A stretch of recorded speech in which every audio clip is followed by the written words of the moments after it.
అందరికీ నమస్కారం. Welcome to our Madan TV news channel.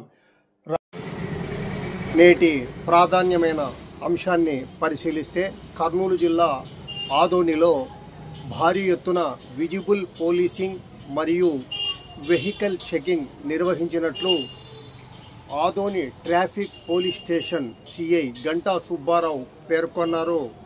ఈ మేరకు సిఐ గంటా సుబ్బారావు మదన్ న్యూస్ ఛానల్తో మాట్లాడుతూ పేర్కొన్న వివరాలు ఇలా ఉన్నాయి.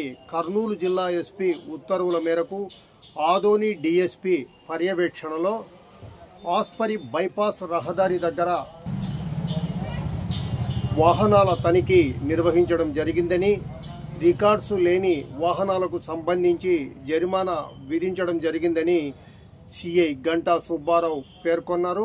అలాగే తాగి వాహనాలు నడిపే వారిని పరీక్షించడం జరుగుతోందన్నారు. మరో ప్రాధాన్యమైన తాజా సమాచారంతో మళ్ళీ కలుసుకుందాం. So please subscribe to our Madan TV news channel.